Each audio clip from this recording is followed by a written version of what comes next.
안녕하세요, 여러분. Demak, biz bugundan Sovulde birba grammatikalariga keldik. Demak, biz bugun sizlar bilan Sovulde birbani birinchi mavzu grammatikalardan darsimizni boshlaymiz. Xo'p, bizda 9-mavzu sovulday bir b, sovulday bir ani davom ettiradi. Ya'ni sovulday bir ada 8ta mavzu va har bitta mavzuda 4tadan grammatikalar bo'lgan bo'lsa, endi 9-mavzudan sovulday bir b davom etadi va 9-mavzudan boshlab har bitta mavzuda 4tadan grammatika berilgan bo'ladi. Xo'p, bugun bizga berilgan birinchi grammatika uy grammatikasi. Uy bu ning. Kimning, kimniki deb tarjima qilinadi. Ya'ni qaratqich kelishiga hisoblanadi. Keyingisi o'liril charanda, chal mo'tada, mo'thada grammatikalarini ko'ramiz. Isayo, shi grammatikalarini ko'rib chiqamiz. Hop, birinchi grammatikamizdan boshlaymiz. Bizda birinchi grammatika bu ning grammatikasi hisoblanadi ekan. Uy bu o'zbek tilidagi qaratqich grammatikasi hisoblanib, tarjima qilinishi bo'ladi ning deb tarjima qilinadi. Ning. Misol uchun deyishimiz mumkin kimning biror narsasi deb ishlatganimizda ko'pincha ishlatiladi. Ya'ni birorta narsa yoki birorta joy bo'lishi mumkin. Biror bir narsa kimdirga tegishli ekanligini aytilayotganda ishlatiladigan grammatika hisoblanadi. Ya'ni aytishimiz mumkin kimning nimasi holatida. Mening sumkam degandagi xuddi shu meningni o'rniga, misol uchun mening kelyapti va xuddi shuni o'rniga uy ishlatiladi. Orqasida esa boshqa ot kelishi va shunisi holatida ko'pincha kelishligi mumkin bo'ladi. Qo'shilishligini ko'rib chiqadigan bo'lsak, yanada to'liqroq tushunamiz. Uy grammatikasini. Qo'shilishi qo'shilishligi bo'ladi. Patchim bo'lgan holatda ham, patchim bo'lmagan holatda ham uy bo'lib qo'shiladi. Ya'ni patchimga qarab o'zgarmaydi qo'shilishligi. Misollarni ko'ramiz. Nana a bilan tugayapti. Ya'ni bo'g'in oxiri undosh bilan emas, unli bilan a. Nana bu ism. Nanaye uy qo'shilyapti. Nanaye kaba. Nananing nananing kimga tegishli, sumka kimga tegishli ekanligini bu grammatikasi kimniki, kimning holatida ishlatiladi. Ya'ni biror bir narsa orqasida uydan keyin keladigan ot, ya'ni uyga qo'shilgan otga tegishliligini uning shu narsasi holatida gap tuzganimizda ishlatishimiz mumkin. Nanaye kabak, ya'ni nananing sumkasi. Steven kelyapti. Patchim oxiri, bugun oxiri patchim bilan tugayapti, undosh bilan tugayapti. Xuddi shuning uchun Stevene chek. Stevenning chek. Chega kitobi. Stevenning kitobi shaklida tarjima qilsak bo'ladi. Stevene chek. Ya'ni kitob Stevenniki deb aynan shu narsa Stevennikiligiga qaratib kelyapti. 이제 문제를 봐요. 예시를 봐요. 누구의 가방이에요? 김님, 숨겨서 나나의 가방이에요. 나나님 숨겨서.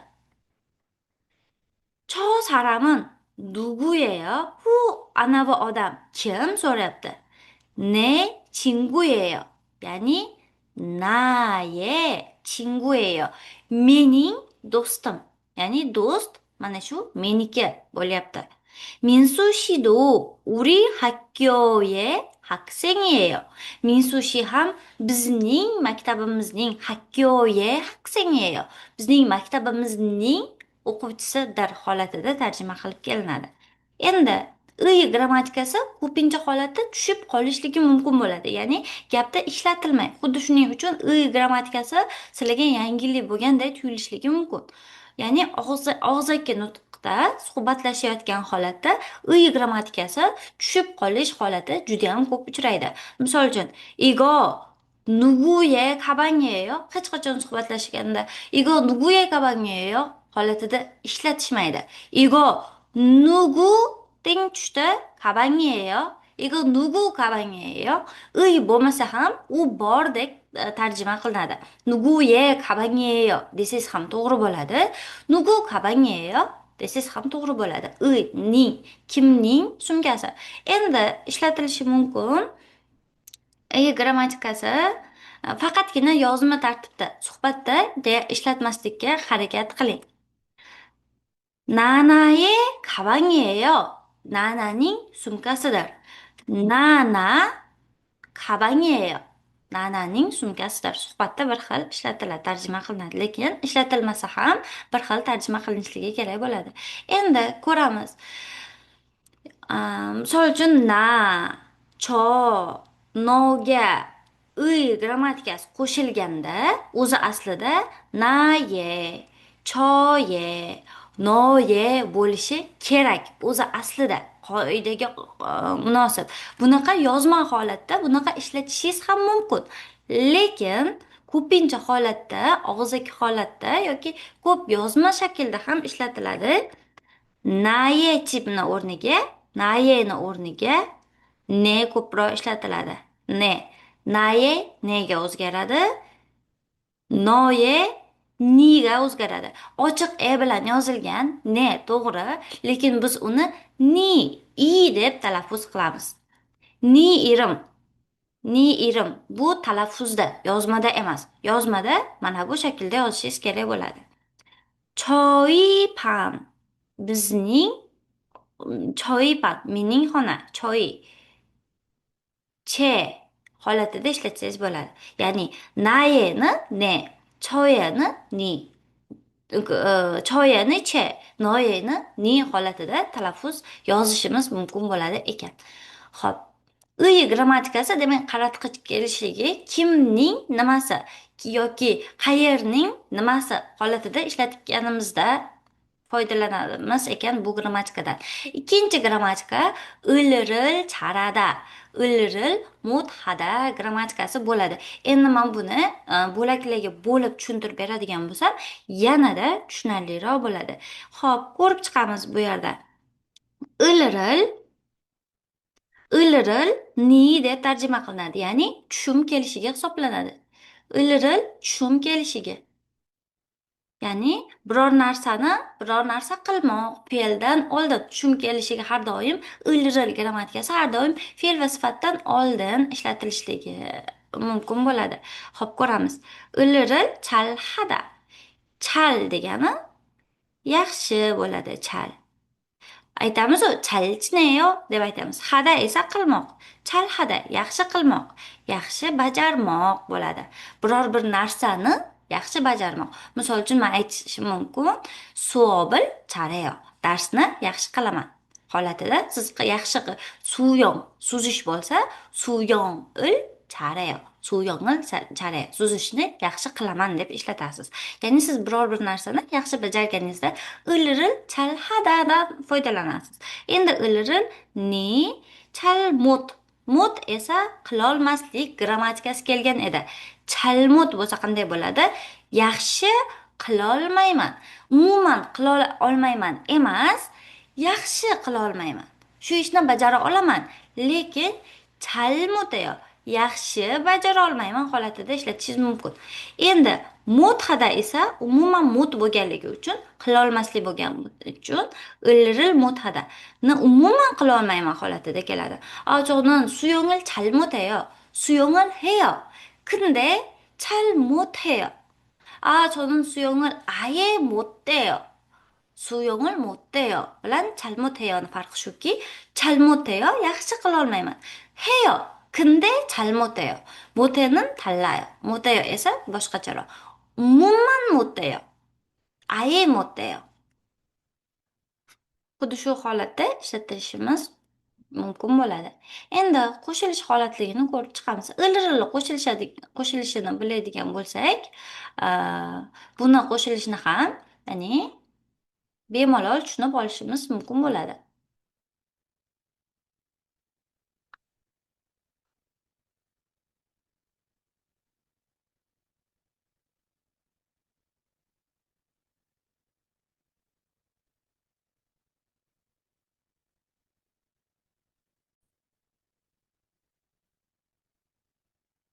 Hop, yo'ri. Ril qo'shilishini bilamiz. Ni qo'shimchasi. Xuddi shu qo'shilishini bilgan holatda biz buni pachim bor yo'qligiga ajratib qo'shishimiz mumkin bo'ladi ekan. Hop, ko'ramiz. Yo'ri bo'lsa, yo'ri pachim bo'lmaganligi uchun ril qo'shiladi. Yo'riril charada. Ovqatni yaxshi pishirmoq. Yo'riril chalmotada. Ya ovqatni yaxshi pishira olmaslik. Yo'riril motada. Ovqatni qila olmaslik. Endi pachim bo'lgan holatda yo'riril, yo'riril,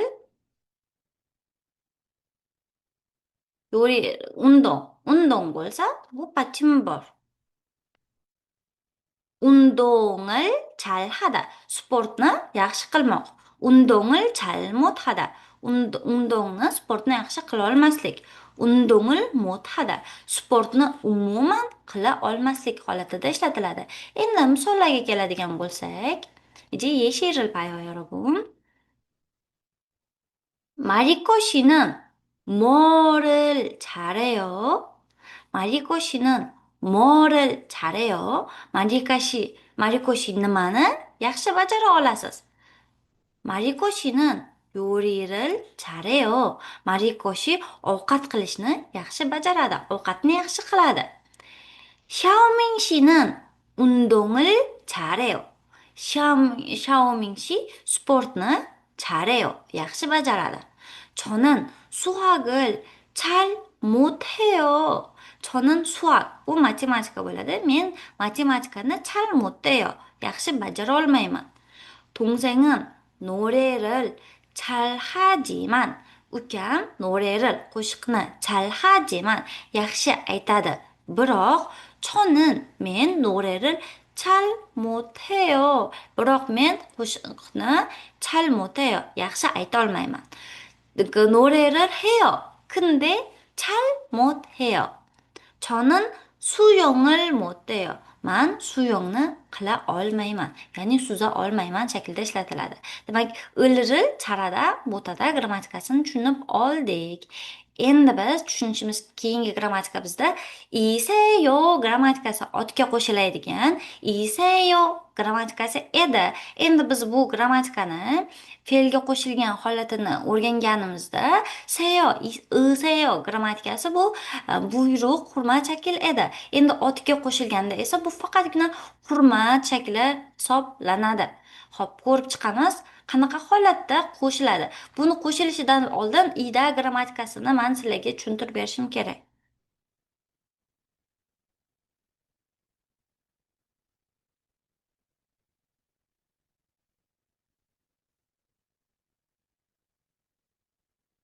Ida grammatikasini biz bilardik. Birinchi mavzuda o'tgan edik. Ida grammatikasi ot va uni tugallaydi ida. Biz oldingi darsda o'tgan edik. Sifat va fe'llar moq bilan tugaydi. Koreys tilida sifat va fe'llar moq bilan tugaydi va bu moq koreys tilida da deb tarjima qilinadi. Moq, moq da deb tarjima qilinadi. Endi ko'ramiz. Ot esa bizda ida bilan tugaydi va u dir deb tarjima qilinadi.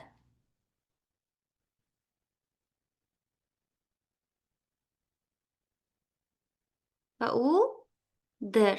Shunaqadir. Misol uchun ot o'qituvchi bilan o'zbek tilida bu o'qituvchi holatida ishlatishimiz mumkin bo'lsa, koreys tilida bu o'qituvchidir deb albatta dir qo'shimchasini qo'shishimiz kerak bo'ladi va u ida qo'shimchasi bo'ladi. Ida bo'ladi, biz o'tgandek norasmiy holatga tuslaganimizda, idani norasmiy holatga tuslaganimizda iyeyo, yeyoga o'zgaradi. Iyeyo, yeyoga o'zgaradi. Rasmiy holatda tuslaganimizda esa imnida imnikaga o'zgaradi degan edik. Idani o'zgarishi imnida imnikaga o'zgarardi. Bu rasmiy va norasmiy holatlari edi. Bu norasmiy. Bu esa rasmiy holati. Rasmiy holatlari edi. Endi biz bunda sensiramoqchi bo'lsak, Sen so'ramoqchi bo'lsak, qaysi edi? To'ppa-to'g'ri iya edi. Iya. Iya orqali biz sensirar edik. Endi biz hurmat shakliga o'tkazmoqchi bo'lsak, iyani o'tkazib olishimiz kerak bo'ladi. Ishidaga. Ishidaga. Ishida endi norasmiy shaklda va rasmiy shaklda ishlashini ko'rib chiqamiz. Norasmiy va rasmiy bo'lsin.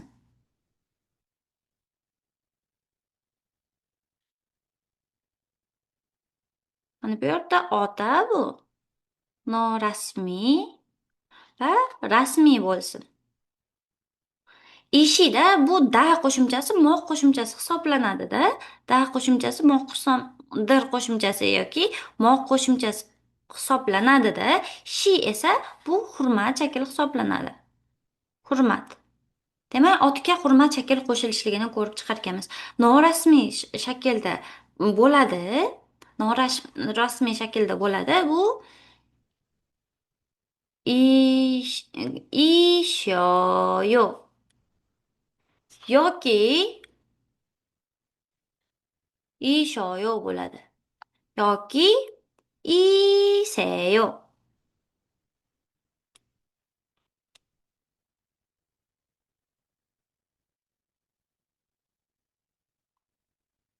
Iseyo bo'ladi. Iseyo. Isayo. Bu yerdagi Isayo. Yuqorida biz o'rganmoqchi bo'lgan Isayo grammatikasi qayerdan, ildizi qayerdaligini endi tushunib olgan bo'lsangiz kerak. Endi bu rasmiy holatda qanday bo'ladi? Uni ham tushuntirib bergandan keyin yuqoridagi grammatika bilan biz o'rganadigan grammatika bilan solishtirib chiqamiz. Xo'p. Rasmiy holatda ishimnida. Shimnida, shimnida.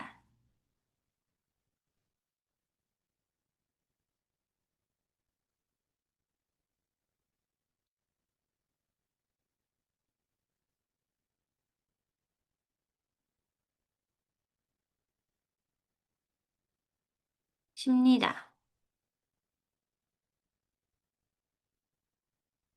holatida bo'ladi. Ishimnika.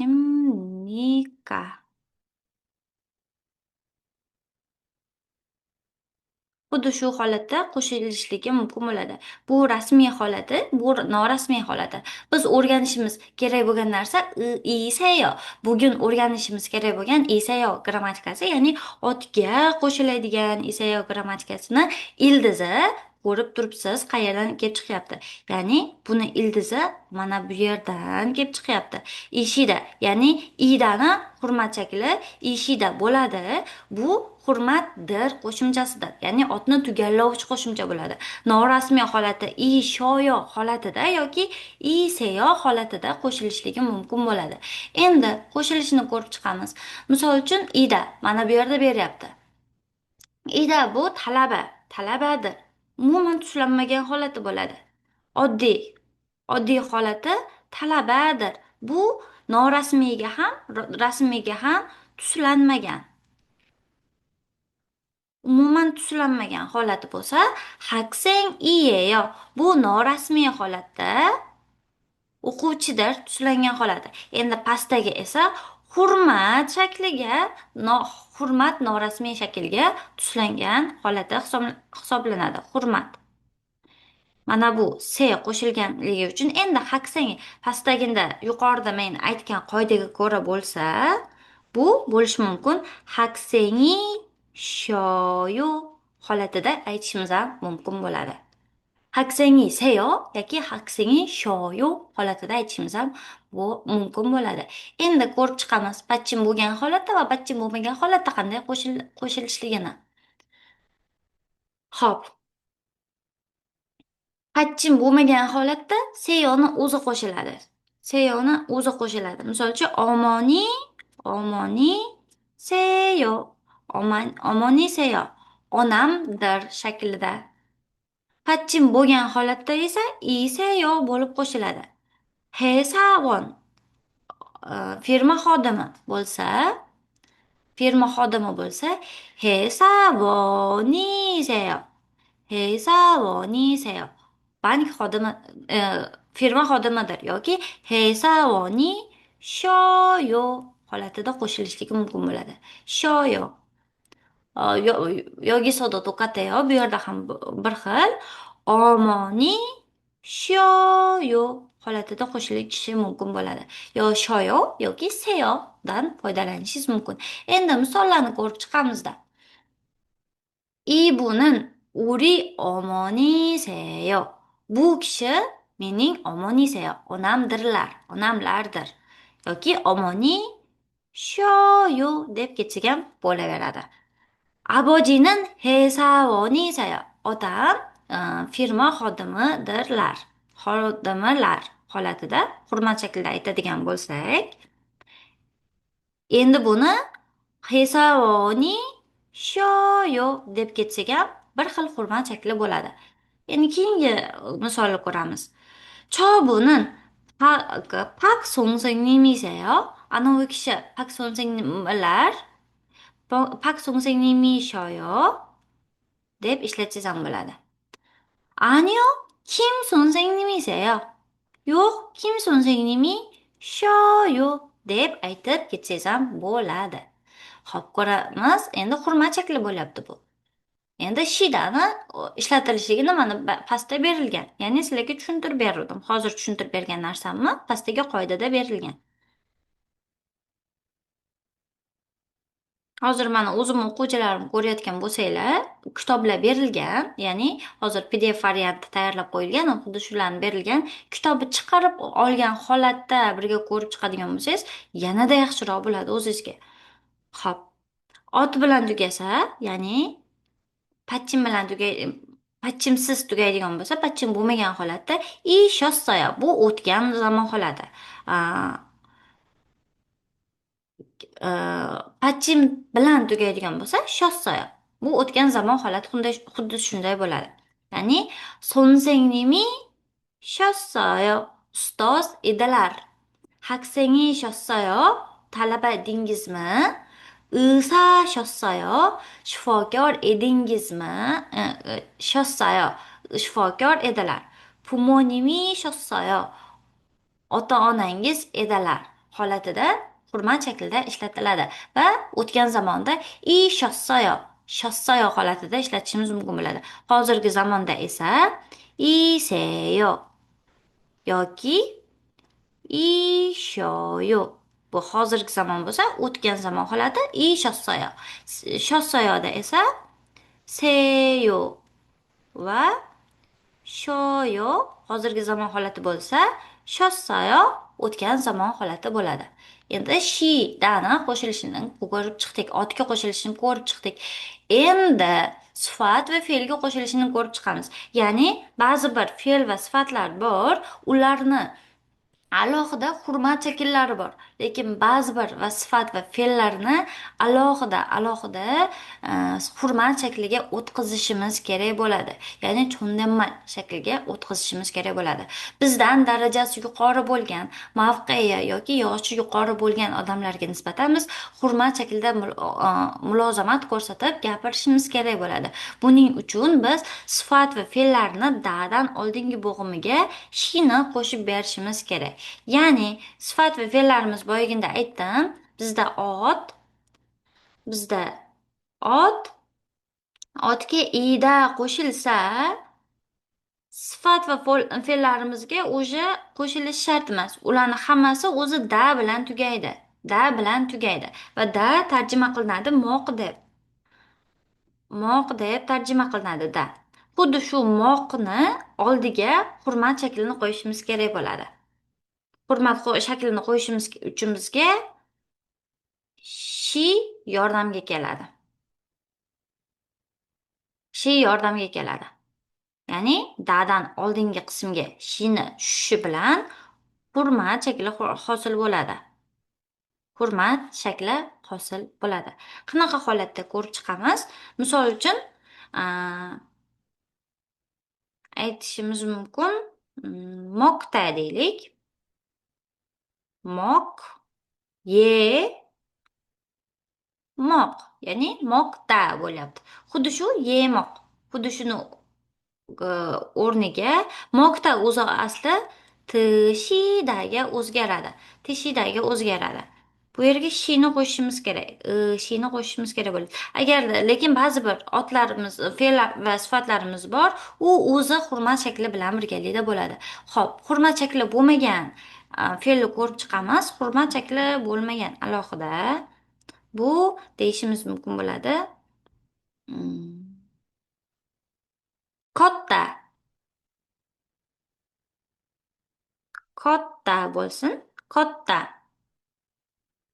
Kattani biz hurmat shakliga o'zgartirishimiz uchun dani oldiga qo'shishimiz kerak bo'ladi. Ishi grammatikasini. Ishi grammatikasini. Ya'ni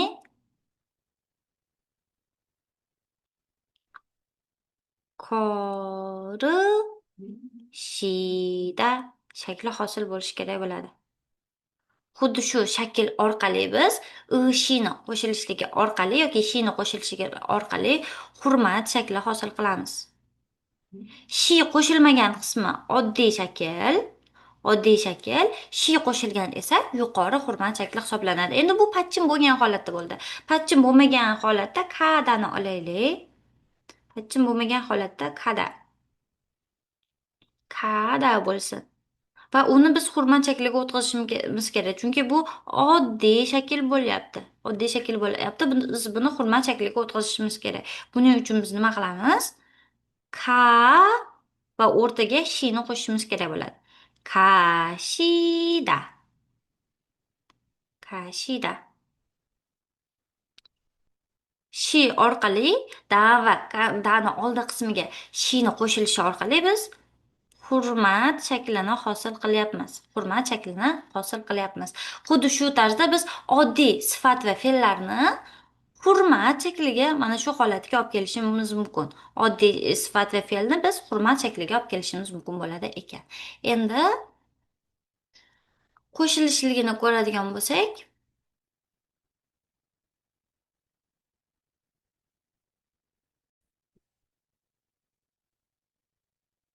hop, qo'shilishini ko'rib chiqamiz. Hozirgi zamonda qanday bo'ladi? Birinchi qo'shilganda, keyin kelasi zamonda qo'shilganda qanday bo'lishini ko'rib chiqamiz birinchi.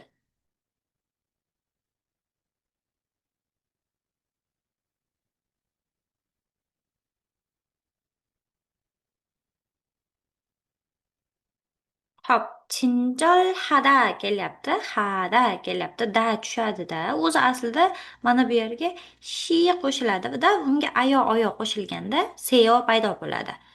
친절하세요 shakliga keladi. 친절하다, 친절하세요, mehribonlar. O'tgan zamonda esa xuddi shuni ishlatiladi. 친절하셨어요. 친절하셨어요. mehribon edilar shaklida. Kadaga seyo qo'shiladi. Kaseyo, boring shaklida hurmat shakl yoki kashoyo deb ishlatishimiz mumkin bo'ladi. Kashoyo. Kada shi qo'shilyapti va unga o'tgan zamon qo'shimchasi qo'shilyapti. Kashossoyo holatiga keldi. Kashossoyo. Borgan edilar shakliga kelyapti. Endi patchin bo'lgan holatdagisini ko'rib chiqamiz. Ya'ni manta ko'p bo'lsa, manta dani o'rtasiga shi qo'shilishi kerak, o'zida shi qo'shilishi kerak bo'ladi.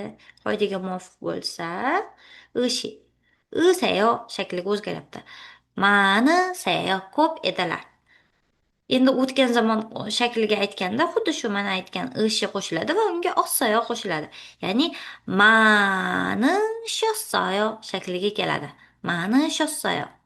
Mani seyoni mani shoyo shaklida aytishimiz ham mumkin bo'ladi. Mani shoyo shaklida aytishimiz ham mumkin bo'ladi. Endi ilkta o'qimoq bo'lsa, 세요 qo'shiladi. 읽으세요. yoki 읽으셔요. 읽으셔요. o'qing. o'qing holatida 읽으셔요 yoki o'qing yoki o'qiyaptilar. Ilkta o'qimoq bo'lsa, endi o'tgan zamon shakliga o'tganda ishi qo'shiladi, da tushib va unga osoyo yopishadi. 읽으셨어요. o'qigandilar shakliga keladi. Endi misollarni ko'rib chiqamiz sizlar bilan. Misollar orqali yanada oson va tushunarli tushunishimiz mumkin bo'ladi. 김 선생님이, 선생님은 친절하세요. 김 선생님, mehribonlar.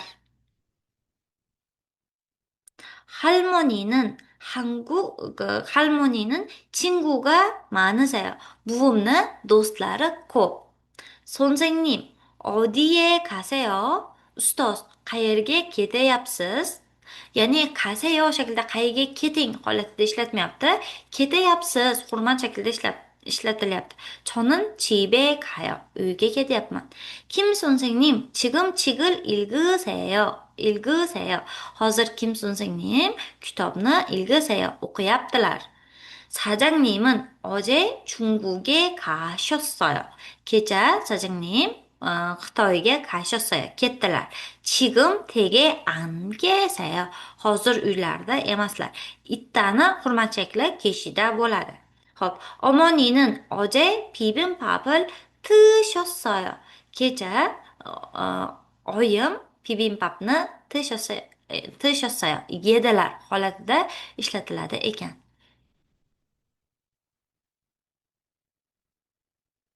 Xo'p, ko'rib chiqamiz. Hurmat shaklida ko'pincha holatda seyo, shossaya va shimnida bu rasmiy. Boyaginda tushuntirib bergan narsamni endi keltiryapti. Shossaya o'tgan zamon va seyo hozirgi zamon, hozirgi norasmiy. Norasmiy shakl hisoblanadi. Endi kaseyo boring, boradilar. Kashyosayo borgan edilar. Kashimnida boradilar. Bu rasmiy holatda keladi. Endi ba'zi fe'llarni hurmat shakli alohida mavjud. Misol uchun so'zlarni beraman, ularni yodlab olsangiz qiynalmaysiz. Moqta, tishida. Moqtani hurmat shaklida biz tishida deb aytishimiz kerak bo'ladi. Malhada gapirmoqni malsim hashida gapiryaptilar holatida. Chadani esa kattalarga nisbatan chumushida holatida ishlatishimiz kerak bo'ladi. Xo'p, demak, 9-mavzu grammatikalari xuddi shu yergacha ekan. Har bitta grammatikani yaxshi tushunib oldingiz deb o'ylayman. Agarda tushunib olmagan bo'lsangiz, boshqatdan ko'rib chiqing va ko'rib birgalikda yozib ketishga, konspekt qilib ketishga, to'xtatib konspekt qilib ketishga harakat qiling. Chunki faqatgina ko'rish va eshitish orqali biz o'rgana olmaymiz, balki yozishimiz kerak bo'ladi. Shunda esimizda ko'proq qoladi. Birinchi mavzu uyga vazifalarni albatta bajarib, uyga vazifa bo'limiga topshirib qo'ying, jo'natib qo'ying. 그러면 여러분, 안녕히 계세요.